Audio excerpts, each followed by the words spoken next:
যদি তুমি 2026 চনৰ এগৰাকী মেট্ৰিক পৰীক্ষাৰ্থী তেতিয়াহ'লে তুমি এইখিনিৰ কথা জানিব লাগিব। যদি তুমি এইখিনিৰ কথা ভালদৰে বুজি নোপোৱা তেতিয়াহ'লে তুমি অবজেক্টিভ পাৰ্টত পাছ কৰিব নোৱাৰিবা।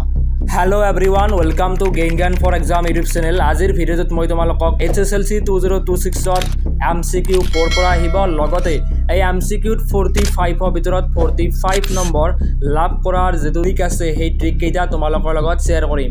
সো ভিডিঅ'টো তোমালোকে শেষলৈকে ভালদৰে চাবা আৰু যদি ভাল লাগে দেন লাইক আৰু সাবস্ক্ৰাইব কৰিবলৈ নাপাহৰিবা। তেন্তে বলা আমি মেইন টপিকত আগবাঢ়ো। MCQৰ ট্ৰিক কেইটা জনাৰ আগত আমি জানিব লাগিব যে মেথমেটিক্সৰ MCQ লেভেল কেনেকুৱা হয় মেট্ৰিক পৰীক্ষাত, অৰ্থাৎ মেট্ৰিক পৰীক্ষাত MCQ কেনেকুৱা আহে, টান আহে নে সহজ আহে নে মডাৰেট টাইপৰ আহে, আমি সেইখিনি বস্তু পোনপ্ৰথমে জানিব লাগিব। তো ষ্টুডেণ্ট চোৱা, 2024 আৰু 2025 চনৰ মেট্ৰিক পৰীক্ষাৰ কেইখন এনালাইচিছ কৰিলে আমি গম পাওঁ যে মেথমেটিক্সৰ এক্সাম পেটাৰ্ণ আগৰবাৰতকৈ চেঞ্জ হৈছে। 2025 চনত আৰু 2024 চনত এইটো পেটাৰ্ণ দেখা গৈছে, সেই পেটাৰ্ণটো আগৰবাৰতকৈ বহুত বেলেগ আছিল। ইয়াতে 45টা MCQৰ ভিতৰত কেইটামান MCQs ইজিলি সলভ কৰিব পৰা আছে আৰু সেইকেইটা MCQজে কিতাপৰ পৰা ডাইৰেক্টলি তেওঁলোকে উঠাই দিছিল। বাট মেথছত কি কৰিছে, এইবাৰ তেওঁলোকে বহুকেইটা কুৱেশ্যনছ নিজে বনাই দিছে। চ' তোমালোকে এইটো বস্তু জানিব লাগিব যে মেথছৰ MCQ ইমান ইজি নাহে বা ইমান টানো নাহে, বাট তোমালোকে যদি ভালদৰে প্ৰিপাৰেশ্যন কৰা তেতিয়াহ'লে তোমালোকে নিশ্চয়কৈ এক্সামত MCQ কেইটা ইজিলি সলভ কৰিব পাৰিবা। তাৰ কাৰণে তোমালোকে মই দিয়া টিপছ কেইটা বা ট্ৰিক্স কেইটা ভালদৰে শিকি লোৱা। প্ৰথম ট্ৰিকটো হৈছে লাৰ্ণ দ্য ফৰ্মুলা নাইবা ৰুলছ। নিশ্চয়কৈ তোমালোকৰ মেথছত যিমানকেইটা ফৰ্মুলা বা যিমানকেইটা নিয়ম দিয়া আছে সেই নিয়মকেইটা তোমালোকে পোনপ্ৰথমে জানিব লাগিব, বিকজ তেতিয়াই তোমালোকে সেই নিয়মকেইটা এপ্লাই কৰি বা ব্যৱহাৰ কৰি কুৱেশ্যনটো সলভ কৰিব পাৰিবা। আৰু তাৰ কাৰণে তোমালোকে যিমানকেইটা ফৰ্মুলা আছে সেই গোটেইকেইটা ফৰ্মুলাৰ এখন চাৰ্ট বনাই লোৱা বা এখন টেবুল বনাই লোৱা আৰু সেই টেবুলখন তোমালোকে পঢ়া টেবুলৰ সন্মুখত ৱালত পেষ্ট কৰি থোৱা। অ'কে, তাৰপিছত তোমালোকে তাত লিখা ফৰ্মুলাকেইটা টাইমলি ৰিভাইজ কৰিবা, 10 বা 15 মিনিট ডেইলি তাক ৰিভাইজ কৰিবা, তেতিয়াই তোমালোকৰ মনত থাকিব। বিকজ মেট্ৰিকত যিমানকেইটা MCQ আহিব সেই গোটেইকেইটা MCQ এই ফৰ্মুলাকেইটাৰ ওপৰতে বেষ্ট হ'ব, অৰ্থাৎ এই ফৰ্মুলাকেইটাৰ ওপৰতে ভিত্তি কৰি MCQছবিলাক এক্সামিনাৰে বনাব আৰু তোমালোকক কৰিবলৈ দিব। টিপ নম্বৰ 2 আৰু সেইটো হৈছে লাৰ্ণ টু এপ্লাই দেম। প্ৰশ্নটো ভালকৈ বুজি লোৱা।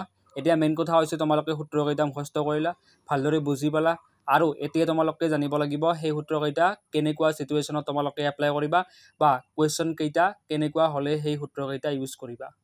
অৰ্থাৎ তাৰ কাৰণে তোমালোকে পোনপ্ৰথমে কুৱেশ্যনটো বুজিব লাগিব যে আমাক কুৱেশ্যনটোত কি সুধিছে আৰু আমাৰ পৰা কি জানিব বিচাৰিছে এক্সামিনাৰে। নেক্সট টিপটো হৈছে PYP, অৰ্থাৎ প্ৰিভিয়াছ ইয়াৰ পেপাৰ্ছ, আগৰ বছৰৰ প্ৰশ্ন।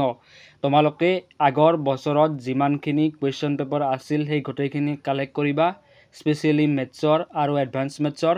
অ'কে, তাৰপিছত তোমালোকে সেই কুৱেশ্যনছখিনি ভালদৰে এবাৰ চাই ল'বা আৰু যেতিয়া তোমালোকে কোনোবা এটাৰ চেপ্টাৰ কমপ্লিট হ'ব, সেই কমপ্লিট হোৱা চেপ্টাৰটোৰ পৰা মেট্ৰিকত আগতে কেইটামান কুৱেশ্যনছ আহিছিল, কেনেকুৱা পেটাৰ্ণত আহিছিল, সেই সকলোখিনি ভালদৰে এটা নোটত তুলি ল'বা। তাৰপিছত তোমালোকে সেই কুৱেশ্যনছখিনি নিজে প্ৰেক্টিছ কৰিবলৈ ট্ৰাই কৰিবা। ভাল নম্বৰ পাবলৈ হ'লে তোমালোকে MCQৰ কাৰণে বা থিয়ৰীৰ কাৰণে PYP অৰ্থাৎ আগৰ বছৰৰ কুৱেশ্যন পেপাৰখিনি ডিছকাছ কৰিব লাগিব, তোমালোকে একদম ভালদৰে চাব লাগিব। টিপ নম্বৰ 4 সেইটো হৈছে টাইম মেনেজমেণ্ট ইজ মাষ্ট। হয় ষ্টুডেণ্টছ, তোমালোকে নিশ্চয়কৈ শুনিছা যে টাইম বহুত বেছি ইম্পৰ্টেণ্ট হয় আৰু সকলোতকৈ বেছি ডাঙৰ ইম্পৰ্টেণ্ট বস্তুটো হৈছে সময়। পৰীক্ষাত যিহেতু তোমালোকক 1 hour 30 minutes দিব 45টা MCQ কৰিবৰ কাৰণে, যদি আমি চাওঁ তেতিয়াহ'লে এটা MCQ তোমালোকে 2 মিনিটকৈ পাবা। অ'কে, চ' তোমালোকে এতিয়া এনেকৈ প্ৰেক্টিছ কৰিব লাগিব যাতে তোমালোকে 60 মিনিটত গোটেইকেইটা MCQ কৰিব পাৰা বা 60 মিনিটত তোমালোকে 95% অফ দ্য MCQs কৰিব পাৰা।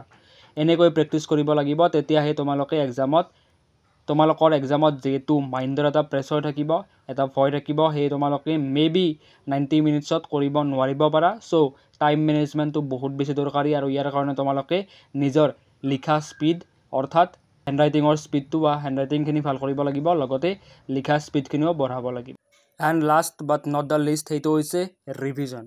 ষ্টুডেণ্টছ, তোমালোকে এটা কথা মনত ৰাখিবা, তোমালোকে যিমানখিনি বস্তু পঢ়িছা সেইখিনি বস্তুটো তোমালোকে টাইমলি ৰিভাইজ নকৰা তেতিয়াহ'লে ই তোমাৰ ব্ৰেইনত কম টাইমৰ কাৰণে ষ্ট'ৰ হৈ থাকিব পিছত তুমি কেইদিনমান পিছতে তুমি সেইখিনি বস্তু নপঢ়া তেতিয়াহ'লে তোমালোকে সেইখিনি বস্তু পাহৰি যাবা চ' বেটাৰ অপশ্যন হৈছে এইটো যে তোমালোকে টাইমলি ৰিভাইজ কৰা whatever you learn at school or tuition তোমালোকে টিউশ্যন বা স্কুলত যিখিনি বস্তু পঢ়িছা বা শিক্ষকে তোমালোকক যিখিনি বস্তু পঢ়াইছে সেইখিনি বস্তু তোমালোকে ঘৰত আহি 10 বা 15 মিনিটৰ কাৰণে ডেইলি তাক ৰিভাইজ কৰিবা আৰু দেখিবা যে তোমালোকৰ বহুত বেছি ইম্প্ৰুভমেণ্ট আহিছে লগতে তোমালোকৰ মাৰ্কছো বাঢ়িব আৰু তোমালোকৰ নলেজখিনিও বহুত বেছি পৰিমাণে বৃদ্ধি হ'ব চ' ষ্টুডেণ্টছ এইকেইটাই আছিল আজিৰ কাৰণে ৰুলছ এই ৰুলছকেইটা যদি তোমালোকে ভালদৰে ফ'ল' কৰা তেতিয়াহ'লে তোমালোকে নিশ্চয়কৈ ভাল নম্বৰ লাভ কৰিবা চ' ভিডিঅ'টো চাই কেনেকুৱা লাগিছে মোক কমেণ্টত জনাবলৈ নাপাহৰিবা আৰু কিবা ডাউট থাকিলে মোক কমেণ্টত জনাবা thank you so' much guys for ৱাচিং the videos first unit test ইংলিছৰ কাৰণে এটা ভিডিঅ' আপলোড কৰিছোঁ তোমালোকক লিংকটো ওপৰৰ আই বাটনত দিয়া আছে ত' তোমালোকে যদি চাব বিচাৰা চাব পাৰা thank you see you in the next video'